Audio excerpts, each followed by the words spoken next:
Hello friends, social science study room में आपका स्वागत है। आज हम करेंगे चैप्टर 5 राजा राज्य राज्य राजा और एक प्राचीन गणराज्य। ठीक है।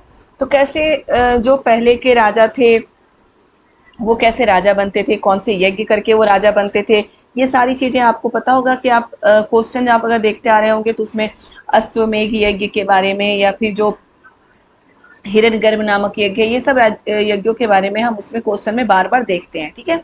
तो राजा किस तरीके से राज्य करते थे, गणराज्य, गणराज्य, और उसके बाद जो मतलब कि राजा महाराजा महाराजाधिराज, इन तरह की उपाधियां उन्होंने किस तरह से ली थी, ये सारे हम इस चैप्टर में देखेंगे। ओके। अश्वमेध यज्ञ के बारे में हम देखेंगे, किस तरह से अश्वमेध यज्ञ में किसे आमंत्रित किया जाता था, किसका क्या काम होता था, सारथी का क्या काम होता था। आप देख चुके होंगे क्वेश्चन में यह आया था कि अश्वमेध यज्ञ में सारथी का क्या काम था। तो सारथी क्या था, राजा का सहचर माना जाता था युद्ध में, क्योंकि सारथी तो राजा को लेके जाता था युद्ध कराने के लिए। तो क्या था, सारथी राजा का सहचर माना जाता था। युद्ध युद्ध में जो राजा करते क्या थे, उनका गुणगान करता था, यानी कि जो राजा ने जिस तरह से युद्ध किए थे उसके कई गुना ज्यादा बढ़ा के उनका गुणगान करता था।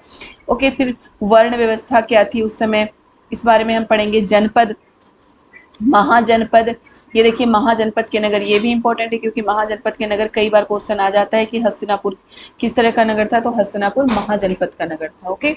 तो किस तरह के नगर कौन से हैं, ये सारी चीजें हम इस चैप्टर में पढ़ेंगे। कर व्यवस्था किस तरीके से थी, महाजनपदों में कर की व्यवस्था किस तरीके से थी, ये सारी चीजें बेटा हम इस चैप्टर में पढ़ेंगे। बहुत ही इंपॉर्टेंट है। मैं आपको लास्ट चैप्टर में बता चुकी हूँ कि जो भी चैप्टर है, जो भी टॉपिक है, हर टॉपिक बहुत इंपॉर्टेंट होता है। तो हर टॉपिक हमें बहुत अच्छे से करना है। ठीक है। और हम फटाफट सारे थ्योरी 6 to 8 की थ्योरी खत्म करके जो नया सिलेबस हमारा है 6 क्लास में जो नई बुक आई हुई है उसे करेंगे। ओके। और मैं पहले भी करती आई हूँ कि सारे चैप्टर करा के फिर हम क्या करते हैं, चैप्टर का मतलब कि रिवीजन करते हैं। रिवीजन में सारा का सारा चैप्टर एक ही वीडियो में होता है। तो प्लीज आप ये सारे वीडियो जरूर देखिए। और चलिए हम चैप्टर स्टार्ट करते हैं। लेकिन चैप्टर स्टार्ट करने से पहले जिन्होंने अभी तक चैनल को सब्सक्राइब नहीं किया वो चैनल को सब्सक्राइब करिए। बहुत जल्दी से जल्दी जल्दी सब्सक्राइब का बटन दबाइए। वीडियो को लाइक जरूर करिए, बस एक बटन दबाना होता है, लाइक करिए।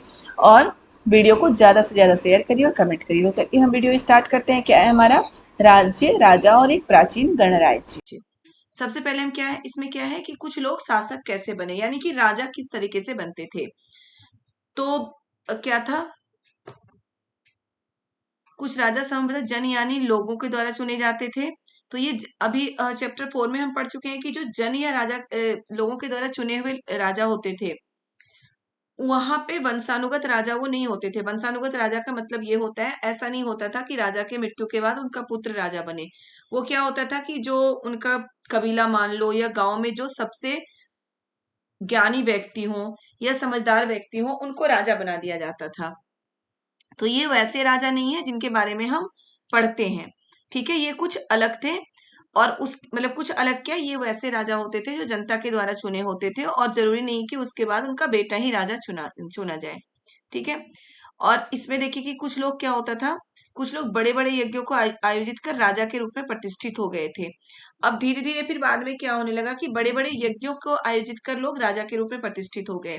जैसे कि अश्वमेध यज्ञ, एक अश्वमेध यज्ञ का नाम आप लोगों ने सुना होगा कि अश्वमेध यज्ञ करके वो अपने आप को राजा घोषित करते थे। जो पंडित थे ये थे, वो व्यक्ति को राजा घोषित कर देते थे। अश्वमेध यज्ञ में क्या होता था, एक घोड़े को राजा के लोगों की देखरेख में स्वतंत्र विचरण करने के लिए छोड़ दिया जाता था। और वो घोड़ा जिस राज्य तक, जहां तक वो घोड़ा जाता था और दूसरे राजा ने उसे रोका, तो वहां अश्वमेध यज्ञ करने वाले राजा की लड़ाई करनी पड़ती थी उसे। और अगर नहीं रोका है तो उस ऐसा माना जाता था कि वो राज्य उस राजा मतलब जिस जिस राज्य से वो घोड़ा गुजर रहा था, ऐसा माना जाता है कि वो राज्य के राजा अश्वमेध यज्ञ करने वाले राजा की अधीनता स्वीकार कर चुके हैं। ठीक है। अब इससे क्वेश्चन, ये तो अश्वमेध यज्ञ के बारे में मैं आपको थोड़ा सा बता रही थी कि क्या होता है अश्वमेध यज्ञ क्या होता था। अश्वमेध यज्ञ करके लोग राजा बनते थे। अब इसके जो क्वेश्चन आ सकते हैं या आते हैं वो क्या है, यज्ञ में आमंत्रित सभी राजा इसके लिए राजा के लिए उपहार लाते थे। यज्ञ में आमंत्रित यानी कि जिनको न्योता दिया जाता था, वो लोग कौन होते थे, वो सारे लोग होते थे राजा जिनके जिनके राज्य से अश्वमेध यज्ञ का घोड़ा गुजरता था। वो सारे राजा इनके लिए यज्ञ में आमंत्रित होते थे, उन्हें यज्ञ में बुलाया जाता था और वो क्या करते थे, राजा के लिए उपहार लाते थे। ये क्वेश्चन एक बार आ चुका है कि ये जो यज्ञ में आमंत्रित लोग हैं वो राजा के लिए क्या करते थे, या फिर अश्वमेध यज्ञ की विशेषता क्या है। ठीक है, तो इसके पॉइंट आप अच्छे से याद करिए कि पहला क्या था, यज्ञ में आमंत्रित सभी राजा के लिए उपहार लाते थे। इन सभी आयोजनों में राजा का मुख्य स्थान होता था, उसे राज सिंहासन या बाघ की खाल के एक विशेष आसन पर बिठाया जाता था। युद्ध क्षेत्र में राजा का सारथी ही उसका सहचर होता था। यज्ञ के अवसर पर वह राजा की विजयों या अन्य गुणों का गान करता था। ठीक है, राजा के सगे संबंधी खासकर उसकी रानी और पुत्रों को भी कई छोटे छोटे अनुष्ठान करने पड़ते थे। राजा के ऊपर पुरोहित पवित्र जल का छिड़काव करते थे। ठीक है, क्या था, राजा के ऊपर पुरोहित पवित्र जल का छिड़काव करते थे। विष अथवा वैश्य जैसे सामान्य लोग उपहार लाते थे, जिन्हें पुरोहित शूद्र मानते थे, उन्हें कोई अनुष्ठान में शामिल नहीं किया जाता था। तो अश्वमेध यज्ञ की विशेषता कि कोई भी पॉइंट अगर इससे पूछ लिया जाए, कैसे भी पूछ लिया जाए, आप इसको आराम से इस अश्वमेध यज्ञ से रिलेटेड क्वेश्चन आप कर सकते हैं। तो अब मैं आपको बताती हूँ इसकी विशेषता। अभी तो मैं पढ़ के सुना रही थी। अगर ये आ जाता है अश्वमेध की ये विशेषता, तो पॉइंट वाइज आप नोट्स बनाएंगे। पहला क्या था, यज्ञ में जितने भी आमंत्रित लोग होते हैं वो राजा के लिए क्या करते हैं, उपहार लाते हैं। ठीक है, उपहार लाते थे। दूसरा क्या था, राजा को राज सिंहासन पे या बाघ की छाल के विशेष आसन पे बिठाया जाता है। तीसरा पॉइंट, युद्ध क्षेत्र में राजा का सारथी उसका सहचर होता है, यानी कि साथ हमेशा सारथी ही होता है। तो यज्ञ के समय क्या होता था, सारथी राजा के विजयों और अन्य गुणों का गान करते हैं। कि उस समय क्या होता था, सारथी का क्या काम क्या था यज्ञ के समय, कि राजा के विजय, मतलब विजय जहां जहां हासिल किया है उसके बारे में लोगों को बताना और उनके अन्य गुणों का गान करना, उनके बारे में सारथी बताते थे। क्योंकि सारथी युद्ध में हमेशा राजा के साथ होते हैं। ठीक है, अब पुरोहितों का क्या काम था, पुरोहित क्या करते थे, राजा के ऊपर पवित्र जल का छिड़काव करते थे, और जो राजा की रानियां या पुत्र होते थे वो छोटे छोटे अनुष्ठान करते थे। अब कौन कौन यहाँ पे, विष अथवा वैश्य, जैसे विष को ही वैश्य बोला गया है, जैसे सामान्य लोग उपहार लाते थे। उपहार लाने वाले ये लोग थे, एक तो वैसे राजा जो उनकी अधीनता स्वीकार कर लेते थे, और दूसरा विष अथवा वैश्य जैसे सामान्य लोग राजा के लिए उपहार लाते थे। शूद्र, पुरोहित जिसे शूद्र मानते थे, उन्हें कई अनुष्ठानों में शामिल नहीं किया जाता था। ठीक है, जो शूद्र होते थे उन्हें किसी भी अनुष्ठान में शामिल नहीं किया जाता था।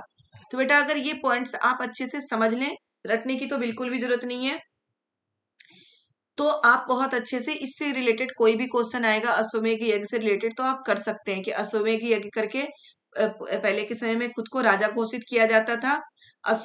और जो पॉइंट मैंने आपको बताया है कि यज्ञ में जो आमंत्रित राजा होते थे, आमंत्रित राजा कौन होते थे, जो राजा की अधीनता स्वीकार करते थे, वो उपहार लाते थे। विष अथवा वैश्य भी उपहार लाते थे। शूद्रों को किसी भी अनुष्ठान में शामिल नहीं किया जाता था। अब पवित्र जल का छिड़काव कौन करेगा, पंडित ही करेंगे। तो वही था कि पंडित राजा के ऊपर पवित्र जल का छिड़काव करते थे, है ना, पुरोहित और पंडित राजा के ऊपर पवित्र जल का छिड़काव करते थे। अब राजा अगर युद्ध में विजय हासिल करता है तो उसका गुणगान कौन कर सकता है, तो उनका सारथी ही तो कर सकता है, जो उनका रथ लेके जाता है। उस हमेशा उनके साथ उनका सारथी होता है युद्ध क्षेत्र में, तो सारथी उनके गुणों का और विजयों का गुणगान करते थे। ठीक है, अब ये सारे पॉइंट बहुत अच्छे से, इसको याद करने की भी जरूरत नहीं है, आप समझ के बस कर सकते हैं। अब देखिए है वर्ण, वर्ण व्यवस्था क्या थी उस समय की। उस समय भारत में खासकर गंगा यमुना के क्षेत्र में कई ग्रंथ रचे गए थे। ऋग्वेद में पिछले चैप्टर में आपको बता चुकी हूँ ऋग्वेद के बारे में बहुत ही अच्छे से। तो यहाँ पे जो वर्ण व्यवस्था थी, पुरोहितों ने लोगों को 4 वर्गों में विभाजित किया था, जिन्हें वर्ण कहते हैं। वर्ण और जाति याद रखिएगा, ये दो चीजें अलग हैं। वर्ण और जाति अलग है, जाति व्यवस्था बाद में बनाया गया है, वर्ण को ही क्या किया गया, जातियों में कन्वर्ट कर दिया गया। वर्ण व्यवस्था काम के आधार पर बनाया गया था, कि जो लोग जो काम करते थे उन्हें उस वर्ण में शामिल किया गया था। जैसे जो पूजा करते थे उन्हें क्या था, पहला वर्ण ब्राह्मण, जो पूजा करते थे उन्हें ब्राह्मण माना गया था। जो शासन करते थे और शासक होते थे उन्हें क्षत्रिय माना गया था। तीसरे स्थान पे विश्व अथवा वैश्य को रखा गया था। इनमें कृषक, पशुपालक, व्यापारी आदि थे। क्षत्रिय और वैश्य दोनों ही यज्ञ करने का अधिकार प्राप्त था क्षत्रिय और वैश्य को। ब्राह्मण तो यज्ञ कराते ही थे, लेकिन वर्णों में अंतिम स्थान शूद्रों का था, जिन्हें क्या था, कोई भी यज्ञ और अनुष्ठान करने का अधिकार प्राप्त नहीं था। ठीक है, तो वर्ण व्यवस्था 4 है, ब्राह्मण, क्षत्रिय, वैश्य और शूद्र। क्षत्रिय और वैश्य को अनुष्ठान और यज्ञ करने का अधिकार था, लेकिन शूद्रों को यज्ञ करने का अधिकार नहीं था। औरतों को भी देखिए यहाँ पे क्या क्या, औरतों को भी शूद्रों के अनुसार माना गया था। महिलाओं तथा शूद्रों को वेदों के अध्ययन का अधिकार नहीं था, यानी कि महिलाएं और शूद्र वेदों का अध्ययन नहीं कर सकते थे। ये उस समय की वर्ण व्यवस्था थी। अब देखिए जनपद, जनपद के बारे में हम पढ़ते हैं। अभी हम ये देख रहे थे कि राजा किस तरीके से बनते हैं और वर्ण व्यवस्था, ये दो चीज हम देख चुके हैं। अब हम क्या देखेंगे, जनपद। ठीक है, जनपद। महायज्ञ को करने वाले राजा जब जन के राजा ना होकर जनपदों के राजा बन जाते थे। जन के राजा वो होते थे जो जनता द्वारा चुने गए हैं। जनपद के राजा वो होते थे जो अपने आप राजा बने हों, या तो कोई यज्ञ करके या किसी राज्य को जीत कर वो राजा बन गए हों, तो वो जनपद के राजा होते थे। जनपद एक बहुत बड़ा सा क्षेत्र होता था, यानी कि एक राज्य होता था, ये मान लीजिए। जनपद का शाब्दिक अर्थ जन के बसने की जगह होता है। कुछ महत्वपूर्ण जनपद इसमें दिखाया गया है। पुरातत्वविदों ने जनपद की बस्तियों की खुदाई की है। अब ये आता है कि पुराना जनपद कौन कौन सा है। तो दिल्ली में पुराना किला, दिल्ली में जो पुराना किला है। उत्तर प्रदेश में मेरठ के पास हस्तिनापुर, एटा के पास अंतरजी खेड़ा, ये पुराने जनपद के उदाहरण हैं। पुरातत्वविदों ने इन जनपदों की कई बस्तियों की खुदाई की है। दिल्ली में पुराना किला, उत्तर प्रदेश में के मेरठ के हस्तिनापुर, मेरठ के पास हस्तिनापुर, एटा के पास अंतरजी खेड़ा। याद रखिएगा ये सभी पुराने जनपद हैं जो कहाँ कहाँ मिले हैं। ये कई बार आ जाता है कि दिल्ली का पुराना किला किसका उदाहरण है, तो जनपद का उदाहरण है। ठीक है, हस्तिनापुर किसका उदाहरण है, जनपद का उदाहरण है। या फिर ये आता है कि जनपद, इनमें से जनपद कौन सा नहीं है, तो आपको याद रखना है दिल्ली में पुराना किला, हस्तिनापुर और ये एटा में अंतरजी खेड़ा, ये सब जनपद के उदाहरण है। इसके अलावा कुछ और दे दे तो वो जनपद नहीं है। अब वहां पे लोग क्या करते थे, लोग मिट्टी के बर्तन बनाते थे। इसमें कुछ धूसर और कुछ लाल रंग के होते थे, जिसे चित्रित धूसर पात्र बोला गया है। इन पुरास्थलों में कुछ विशेष प्रकार के बर्तन मिले हैं जिन्हें चित्रित धूसर पात्र बोला गया है। इससे भी क्वेश्चन आ चुका है, चित्रित धूसर पात्र। देखिए क्या है, चित्रित इस तरह के पात्रों में ज्यादातर थालियां और कटोरियां मिलती थी। पात्र बहुत ही पतली और सुंदर होती थी। तो इसके क्वेश्चन किस तरीके से आ सकते हैं, चित्रित धूसर पात्र का क्वेश्चन बहुत पहले 14-15 के लगभग में सीटेट में आया हुआ है। अब चित्रित धूसर पात्र, इससे क्या क्वेश्चन आएगा कि जनपदों में किस तरह के बर्तन का उपयोग होता था, या चित्रित धूसर पात्र क्या है। तो पात्र तो मतलब सभी का है कि पात्र का क्या होता है, कोई बर्तन ही होता है, बर्तनों को ही हम पात्र बोलते हैं। ठीक है, तो चित्रित धूसर पात्र क्या है, तो क्या होता था, इसमें लोग मिट्टी के बर्तन बनाते थे। इनमें कुछ धूसर और लाल रंग के होते थे, उसी को ही क्या बोलते हैं, चित्रित धूसर पात्र। इसमें ज्यामितीय आकृतियां बनाई जाती थी, सरल रेखाओं तथा ज्यामितीय आकृतियां बनाई जाती थी। याद रखना है आपको, चित्रित धूसर पात्र क्या है, ये एक बर्तन होता था, पात्र होता था, जिसे लाल रंग के होते थे, कुछ धूसर और कुछ लाल रंग के होते थे। इसमें ज्यामितीय या सरल रेखा की ऐसी आकृतियां बनाई जाती थी। अब चलिए हम देखते हैं महाजनपद। महाजनपद क्या है। करीब 2500 साल पहले कुछ जनपद अधिक महत्वपूर्ण हो गए, इन्हें महाजनपद कहा जाता था। ठीक है, अभी हम जनपद के बारे में पढ़ चुके हैं। जन के बाद जनपद, जनपद के बाद महाजनपद। महाजनपद क्या होता था, जो बहुत ज्यादा महत्वपूर्ण, कुछ जनपद क्या होता है बहुत अधिक महत्वपूर्ण हो गए, उन्हें क्या बोला गया था, महाजनपद। धीरे धीरे डेवलप हुआ है कोई भी चीजें, तो वैसे ही हम इसमें पढ़ते जाएंगे। महाजनपद बोला गया जब जनपद बहुत ज्यादा महत्वपूर्ण हो गया। अब क्या, अधिकतर महाजनपदों की एक राजधानी होती थी। ठीक है, महाजनपदों में क्या होता है, एक राजधानी होती थी, राजधानियों में किलेबंदी की जाती थी। उनके महाजनपदों में किलेबंदी की जाती थी। याद रखिएगा, जन और जनपद, इस समय जो है जन के राजा या जनपद जो होते थे उस समय किलेबंदी नहीं होती थी। ठीक है, तो लेकिन महाजनपद में क्या होता है, किलेबंदी की जाती थी। किलेबंदी का मतलब क्या है, उसके चारों ओर लकड़ी, ईंट या पत्थर की ऊंची दीवारें बनाई जाती थी। अब इससे अगर ये क्वेश्चन पूछ लिया जाए कि महाजनपद की विशेषता क्या नहीं है, इसमें ये आ सकता है कि महाजनपद, ये क्या कहते हैं उसको, महाजनपद, कोई जनपद बहुत अधिक महत्वपूर्ण हो जाए तो वो महाजनपद कहलाता था। सही है। जनपदों की एक राजधानी होती थी, ये भी सही है। जनपदों में ईंट या पत्थर जैसी, ईंट और पत्थर, सिर्फ ईंट और पत्थर की ये दीवारें बनाई जाती थी, या फिर किलेबंदी की जाती थी सिर्फ ईंट और पत्थर की। या फिर ये चौथा ऑप्शन आपका ये आ सकता है कि जनपदों की किलेबंदी लकड़ी, ईंट या पत्थर की जाती थी। तो किस चीज से की जाती थी, हमारा तीसरा ऑप्शन इसमें गलत होगा, चौथा ऑप्शन सही होगा कि जनपदों की जो किलेबंदी है लकड़ी, ईंट या पत्थर से की जाती थी। बेटा अभी जो सीटेट में अब क्वेश्चन आते हैं वो बिल्कुल कंफ्यूज करने वाले होते हैं। आप अगर पढ़ोगे तो ईंट और पत्थर तो हमने पढ़ा है, तो बिल्कुल ये भी सही होगा। हमें यही लगता है कि लकड़ी से कौन दीवार बनाएगा, लेकिन ऐसा होता था कि जनपदों में लकड़ी से भी किलेबंदी की जाती थी, ऊंची ऊंची दीवारें बनाई जाती थी। तो ये पॉइंट आप सभी में, इसलिए मैं बार बार बोलती हूँ पॉइंट बना के लिखिए, नोट्स तैयार करते जाइए, ताकि आप एक बार उसे पढ़ें। लिखने से हमें बहुत सारी चीजें याद रहती हैं, आप लिखेंगे उतने में ही आपको। एक बार वीडियो देखिए, 2 बार वीडियो देखिए, नोट्स बनाइए। एक बार वीडियो पूरे अच्छे से सुनिए, दूसरे बार में नोट्स बनाते हुए सुनिए, उसके बाद नोट्स पढ़ के फिर से वीडियो देखिए, आप एक एक क्वेश्चन के आंसर अपने आप करते जाओगे। ठीक है। अब देखिए महाजनपद के कुछ नगर, महाजनपद के जो कुछ नगर हैं वो इसमें दिए गए हैं, तो ये आप देख सकते हैं। महाजनपद के कुछ नगर उज्जैन है, तक्षशिला, ये सारे महाजनपद के नगर हैं। तो इसमें आप देख सकते हैं महाजनपद के नगर। अब देखिए इसमें क्या है कि महाजनपद के समय अब राजा सेना रखने लगे। महाजनपद में जब किलेबंदी होने लगी और एक राजधानी होने लगी, किलेबंदी होने लगी, तो राजा सेना रखेंगे। राजा क्या हुआ, अब सेना रखने लगे। अब अगर वो सेना रख रहे हैं तो उन्हें उन सेना को देने के लिए सैलरी भी चाहिए होगी, वेतन चाहिए होगी। तो इस कारण क्या होता था, अब कर की व्यवस्था शुरू हो गई कि लोगों से कर टैक्स इकट्ठा करने लगे। वो लोगों से राजा टैक्स इकट्ठा करने लगे। कहा, कब, महाजनपद में। ठीक है, महाज क्योंकि वो किलेबंदी करते थे, किला बनाते थे, उनकी एक राजधानी होती थी। अब राजा सेना रखने लगे थे, तो सेना जब रखने लगेंगे तो उन्हें वेतन देने की आवश्यकता होगी, तो वेतनों के लिए उन्हें कर लेना पड़ता था अपनी जनता से। तो इस प्रकार क्या हुआ, कर की परंपरा शुरू हुई। कुछ भुगतान संभवतः आहत सिक्कों से किया जाता था। इन सिक्कों के बारे में हम नेक्स्ट अगले वीडियो में पढ़ेंगे। आहत सिक्के क्या होता है, उसे मतलब कि सिक्का बनाया जाता था। सबसे पहला सिक्का है आहत सिक्का, याद रखिएगा। सबसे पहला जो सिक्का है या वो आहत सिक्का होता था, उसे किसी चीज से दबा के सिक्का बनाया जाता था, धातु से, तो उसे आहत सिक्का बोला गया है। अब देखिए कर, अभी मैं ऊपर बता चुकी हूँ कि आपको कि जनपद में जब महाजनपद में जब सेना रखने लगे थे तो उन्हें सैलरी देने के लिए कर की आवश्यकता होती थी। तो कर, आगे कर आ गया कि कर कहाँ कहाँ ली जाती थी। फसलों पर कर लगाया जाता था। महाजनपदों के राजा विशाल किले बनवाते थे और बड़ी सेना रखते थे। देखिए, अब महाजनपदों के राजा लोगों द्वारा समय समय पर लाए गए उपहारों पर निर्भर न रहकर अब नियमित रूप से कर वसूलने लगे, क्योंकि उपहार तो कभी कभी ही मिल सकता है, जरूरी नहीं कि उपहार ज्यादा मिलेगा या हमेशा मिलता है। अब वो क्या करने लगे, नियमित रूप से कर वसूलने लगे महाजनपद के राजा। याद रखिएगा, जो एक एक पॉइंट में बोल रही हूँ अच्छे से सुनिए बेटा, कहीं से भी कोई क्वेश्चन आ सकता है। महाजनपद के राजा नियमित रूप से कर वसूलने लगे। कर किन किन चीजों पे लगा हुआ था, फसलों पे।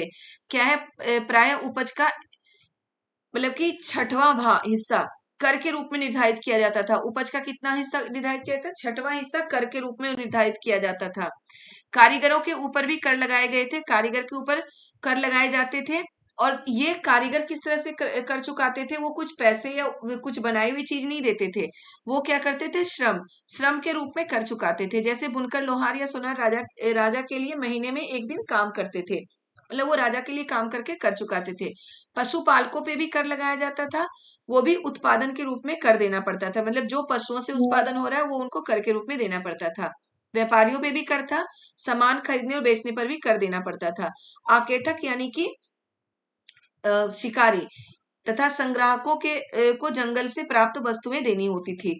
ये सारी चीजों पे कर लगाया गया था महाजनपद में। फसलों पे, कारीगरों पे, पशुपालकों पे, व्यापारियों पे, आखेटक यानी कि आखेटक तथा संग्राहक पे यानी कि शिकारी और संग्राहक पे भी कर लगाया गया था। और इसमें आपको थोड़ा सा ये भी ध्यान देना है, फसलों पे कर लगाया गया था तो फसल का 6वां हिस्सा कर के रूप में लिया जाता था। कारीगरों पे कर लगाया गया था, तो कारीगर पे कर किस तरह से लगाया गया था कि वो महीने में एक दिन राजा के लिए काम करेंगे, ये था कारीगरों पे कर। पशुपालकों को भी उत्पादन के रूप में कर देना होता था। व्यापारियों को खरीद बिक्री पे कर लगा था। आखेटक और संग्राहक को जो वो शिकार करते थे या जो संग्रह करते थे जंगलों से वो चीजें, उसमें से कुछ वस्तुएं राजा को कर के रूप में देना पड़ता था। तो ये तो महाजनपद के कर हैं। अब कृषि में परिवर्तन क्या हुआ, कृषि में परिवर्तन आया उस समय। कृषि में क्या परिवर्तन आया, इससे पहले हम पढ़ चुके हैं। हड़प्पा संस्कृति का भी मैं आपको बता चुकी हूँ। तो उसमें क्या था, जो हल जिससे खेतों की जुताई होती है वो किस चीज के बनाए गए थे, उसमें लकड़ी के बनाए गए थे हल। आप पढ़ चुके हो, हल लकड़ी के बनाए गए थे। जन और जनपद के समय भी हल लकड़ी के बनाए गए थे, लेकिन महाजनपद के समय क्या हुआ था, हल के फाल अब लोहे के बनने लगे। हल के फाल जो हल में नीचे होता है जिससे मिट्टी की कुड़ाई होती है, वो अब लोहे के बनने लगे। लकड़ी से क्या होता था, जमीन की ज्यादा कुड़ाई नहीं हो सकती थी, लेकिन लोहे से वो हार्ड होता है तो जमीन की ज्यादा कुड़ाई होती थी। इससे फसल अच्छी होने लगी, फसल की उपज बढ़ गई, तो किसानों को अब टैक्स देने में थोड़ी आसानी हुई। तो पहला तो ये था कि जमीन का ये हल का जो फाल था वो किस चीज से बनने लगा, लोहे से बनने लगा, जिससे जमीन की लकड़ी की फाल तुलना में फाल आसानी से जोता जा सकता था, मतलब खेतों को आसानी से जोता जा सकता था, फसल की उपज बढ़ गई। धान के पौधों का रोपण शुरू हो गया। धान के पौधों को जैसे अभी भी हम देखते हैं धान के पौधे रोपण विधि से लगाए जाते हैं, रोपण शुरू हो गया था। पहले क्या होता था, धान के जो बीज होते थे उन्हें खेतों में बस वैसे ही डाल दिए जाते थे और उससे जो धान तैयार होता था उसे लोग काटते थे, लेकिन उसमें फसल कम उपजता है। लेकिन धान को अगर रोपण विधि से लगाया जाए तो फसल ज्यादा उपजते हैं। तो अब धान के पौधों की रोपण शुरू कर दिया गया। इससे क्या होता था कि इससे भी फसल में बढ़ोतरी हुई, फसल अच्छा तैयार होने लगा और कर देने में लोगों को आसानी हुई। तो कृषि में परिवर्तन महाजनपद के समय क्या आया था, याद रखिएगा कि जो हल के फाल थे वो लोहे के बनने लगे और जो धान के पौधा था उसका रोपण शुरू हो गया, रोपण विधि शुरू हो गई। बिल्कुल याद रखना है बेटा आपको, 2 पॉइंट कृषि में परिवर्तन हुए थे। अब सूक्ष्म निरीक्षण किसका करेंगे हम, मगध का। ठीक है, मगध के बारे में हमें बहुत अच्छे से देखना है। चलिए देखते हैं मगध कहाँ था। लगभग 200 सालों से के भीतर मगध सबसे महत्वपूर्ण जनपद बन गया था। क्या था ये, अभी हम महाजनपद पढ़ रहे हैं लेकिन मगध क्या था, जनपद था। गंगा और सोन जैसी नदियां मगध से होकर बहती थी। ये यातायात, जल वितरण और जमीन को उपजाऊ बनाने के लिए बहुत महत्वपूर्ण है। मगध से होकर कौन कौन सी नदियां बहती थी, गंगा और सोन जैसी नदियां। वहां पे क्या होता था, मगध के कुछ हिस्सों में जंगल का हिस्सा था, वहां से हाथियों को पकड़कर लाया जाता था। हाथियों को पकड़कर उन्हें प्रशिक्षण दिया जाता था सेना में काम करने के लिए। जंगल से भी उस समय बहुत सारी चीजें मिलती थी, इसलिए भी मगध बहुत ही शक्तिशाली और महत्वपूर्ण जनपद था। इस क्षेत्र में लौह अयस्क की खादानें थी। जो मगध का क्षेत्र था उसमें लौह अयस्क की खादानें थी, तो मतलब हर तरीके से ये समृद्ध क्षेत्र था। पहली बात तो यहाँ गंगा और सोन की जैसी नदियां थी, जिससे क्या होता था कि जमीन बहुत ज्यादा उपजाऊ थी वहां। यहाँ मगध में जंगली क्षेत्र भी था, जिससे उन्हें जंगल से भी बहुत सारी चीजें प्राप्त होती थी। हाथियों को पकड़कर उन्हें युद्ध के लिए प्रशिक्षित किया जाता था। इस क्षेत्र में लौह अयस्क की खादानें थी, तो उससे भी उन्हें बहुत फायदा मिलता था। ये सारी चीजें मिलाकर ही मगध को क्या हुआ, बहुत ही ज्यादा महत्वपूर्ण बना दिया गया था, बन गया था मगध। मगध में 2 बहुत ही शक्तिशाली शासक हुए थे, कौन कौन, बिंबिसार और अजात शत्रु। याद रखिएगा मगध में दो जो शक्तिशाली शासक थे मगध के, कौन कौन थे, बिंबिसार और अजात शत्रु। एक और शक्तिशाली शासक थे, वहां वो थे महापदम नंद। महापदम नंद एक और महत्वपूर्ण शासक थे। अब बिहार के राजगीर में आधुनिक राजगीर उसे बोला गया, कई सालों तक मगध की राजधानी रही है। मगध की राजधानी कहाँ थी, बिहार की राजगीर, जिसे अभी क्या बोला जाता है, राजगीर। ठीक है, कई सालों तक मगध की राजधानी रही है। बाद में पाटलिपुत्र को राजधानी बना दिया गया। तो ये क्वेश्चन भी आ सकता है कि मगध की राजधानी पहले कहाँ थी और बाद में कहाँ हुई। तो पहले बिहार की राजगीर में थी, राजगीर में। पाटलिपुत्र यानी कि पटना, आज का वो पटना, वो भी बिहार में ही है। बाद में राजगीर से राजधानी को, मगध की राजधानी को हटा के कहाँ बनाया गया था, पटना। तो मगध की विशेषता, मगध जनपद की विशेषता देखिए क्या क्या है। मगध में गंगा और मतलब कि बहुत ही महत्वपूर्ण जनपद था। याद रखिएगा महाजनपद अभी हम ऊपर पढ़ चुके हैं, लेकिन मगध क्या था, जनपद। गंगा और सोन जैसी नदियों के कारण बहुत उपजाऊ क्षेत्र थे यहाँ के, मिट्टियां बहुत उपजाऊ थी। जंगली क्षेत्र था, वहां से क्या होता था, जंगल का भी बहुत हिस्सा, मतलब मगध का एक हिस्सा जंगलों से भरा हुआ था, उससे बहुत सारी जंगली चीजें, हमें जंगल की मतलब की महत्वपूर्ण चीजें प्राप्त होती थी उनको। हाथियों को पकड़कर वो उसे प्रशिक्षित करते थे युद्ध के लिए। उसके बाद क्या था, वहां लौह अयस्क के बहुत सारे खाद्यान्न थे मगध में। चौथा आपका क्या है कि मगध के दो शक्तिशाली शासक, मगध में बहुत ही शक्तिशाली शासक कौन हुए थे, बिंबिसार और अजात शत्रु, और एक और शक्तिशाली शासक हुए थे महापदम नंद। मगध की राजधानी पहले कहाँ थी, बिहार के राजगीर यानी कि राजगीर में, और उसके बाद में उसकी राजधानी पाटलिपुत्र यानी कि पटना कर दी गई, जो आज के पटना है वहां कर दी गई थी। मगध के बारे में ये है। अब है बज्जी। मगध के जो शासक थे, बाद में मगध के शासक जिसके बारे में हम बहुत ज्यादा पढ़ते हैं, अशोक। वो भी मगध के ही शासक थे।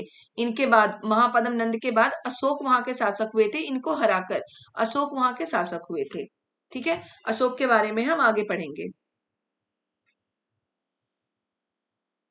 अब देखिए वज्जी, वज्जी भी बहुत इंपॉर्टेंट है। जैसा कि तुमने ऊपर पढ़ा, मगध एक शक्तिशाली राज्य बन गया था, उनके नजदीक ही वज्जी राज्य था जिसकी राजधानी वैशाली थी। वैशाली भी बिहार में ही है, तो याद रखिएगा मगध और वज्जी दोनों ही बिहार में, मतलब दोनों की राजधानी बिहार में ही थी। यहाँ एक अलग किस्म की शासन व्यवस्था थी वज्जी में, जिसे गण या संघ कहते थे। याद रखिएगा क्वेश्चन आ सकते हैं। मैं पॉइंट आपको इसलिए लिखने के लिए बोल रही हूँ कि आप हर एक पॉइंट को ध्यान से देखेंगे, समझेंगे, तो आपको बहुत अच्छे से समझ में आएगा।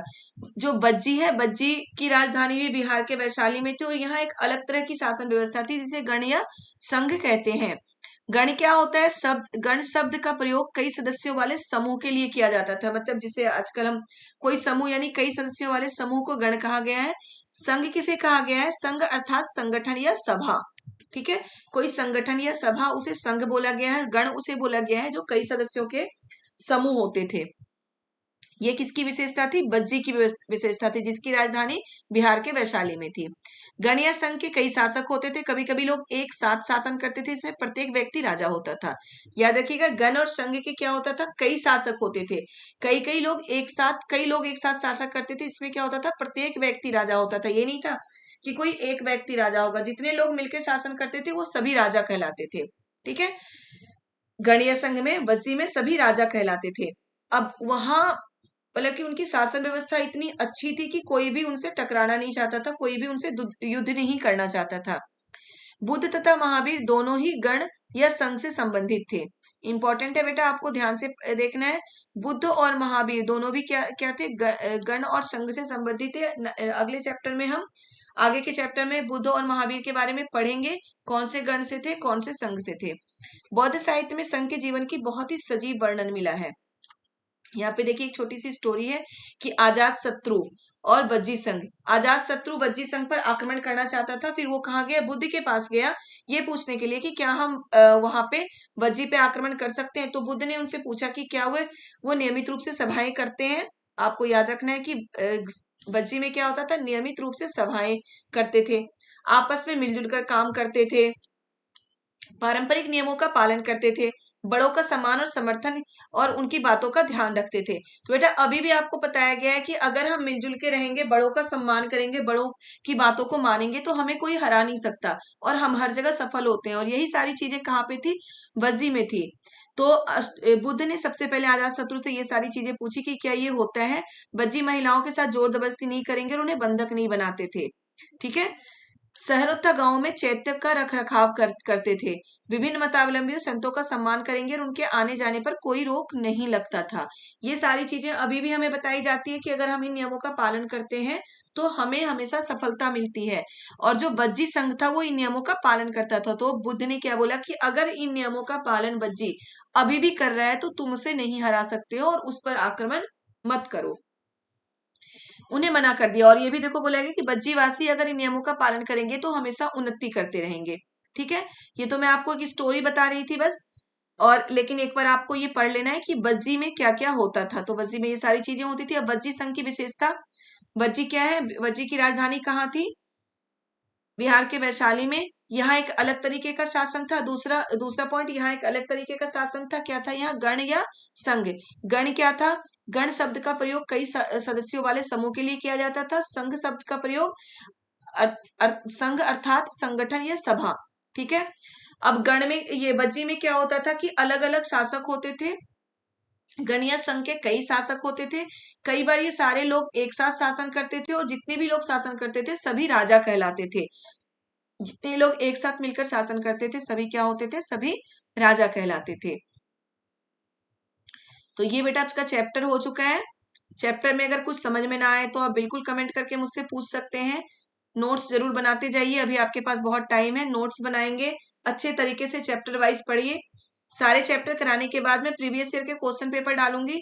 प्रीवियस ईयर के क्वेश्चन पेपर डालने से अगर आप सारे चैप्टर बहुत अच्छे से समझते गए, नोट्स बनाते गए, तो वो क्वेश्चन आप खुद अपने आप सॉल्व करते जाएंगे। मैं क्वेश्चन बोलूंगी, आप आंसर खुद ही डालेंगे उसमें। तो चलिए, चैप्टर फिनिश हो चुका है, चैप्टर हो चुका है आपका चैप्टर 5। वीडियो को लाइक जरूर करिएगा, पसंद आए तो वीडियो को लाइक करिए, चैनल को सब्सक्राइब करिए और नेक्स्ट वीडियो में जल्दी ही डाल दूंगी। तो नेक्स्ट वीडियो के लिए आप तैयार रहिए।